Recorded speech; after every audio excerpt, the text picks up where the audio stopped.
தினம் பங்குனி மாதம் இந்த பௌர்ணமி தினத்தில் திருப்பரங்குன்றம் முதல் படை வீடு ஒரு அற்புதமான கிரிவலம். இந்த கிரிவலம் கடந்த 2 மாதங்களாக முருகபக்தர்கள் பேரவை சார்பாக மிக பிரம்மாண்டமாக நடந்து கொண்டிருக்கு.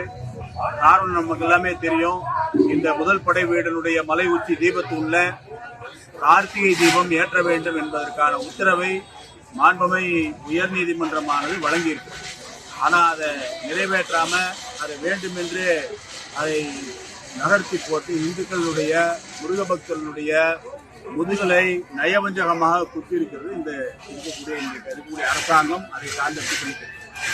ஆகையினால இந்த நீதிமன்றத்தினுடைய தீர்ப்பை வரக்கூடிய கார்த்திகை மாதம் தீபம் ஏற்ற வேண்டும் என்ற ஒரு விஷயத்தை வலியுறுத்தியும், அதே போல வரக்கூடிய காலத்துல இந்த முருகனை மதிக்கக்கூடியவர்கள், இந்துக்களை மதிக்கக்கூடியவர்கள், ஆன்மீகத்தை போற்றக்கூடியவர்கள் அவர்களுடைய ஆட்சி மலர வேண்டும் என்ற ஒரு நோக்கத்திலையும் திருப்பரங்குன்றத்திற்காக தங்களுடைய உயிரை தியாகம் செய்த அமரர் பூர்ணச்சந்திரன் அவர்கள், அதே போல இந்து முன்னணி பேரியக்கத்தினுடைய 2வது தலைவர் அமரர் ராஜகோபாலன் அவர்கள் இவருடைய ஆன்மா நற்கதி அடைய வேண்டும் என்பதற்காகவும் இந்த பௌர்ணமி மாதம் கிரிவலமானது, குறிப்பாக இந்த பங்குனி மாதம் கிரிவலமானது இப்போ சிறப்பாக நடைபெற்றுக் கொண்டிருக்கு. தமிழ்நாடு முழுக்க இருந்து பக்தர்கள் மிகப்பெரிய அளவுல இந்த கடுமையான வெயிலையும் பொருட்படுத்தாம இந்த கிரிவலத்திற்காக வந்திருக்காங்க.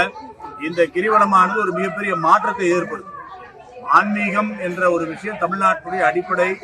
அதனால ஆன்மீகத்திற்காக இந்த கிரிவலம், இந்த திருப்பரங்குன்ற தீபத்தூண்ல தீபம் ஏற்ற வேண்டுங்கிறதுக்காக நடக்கக்கூடிய இந்த கிரிவலம் ஒரு மிகப்பெரிய ஆன்மீக மாற்றத்தை, ஆன்மீக புரட்சியை தமிழ்நாட்டில் ஏற்படுத்தும்.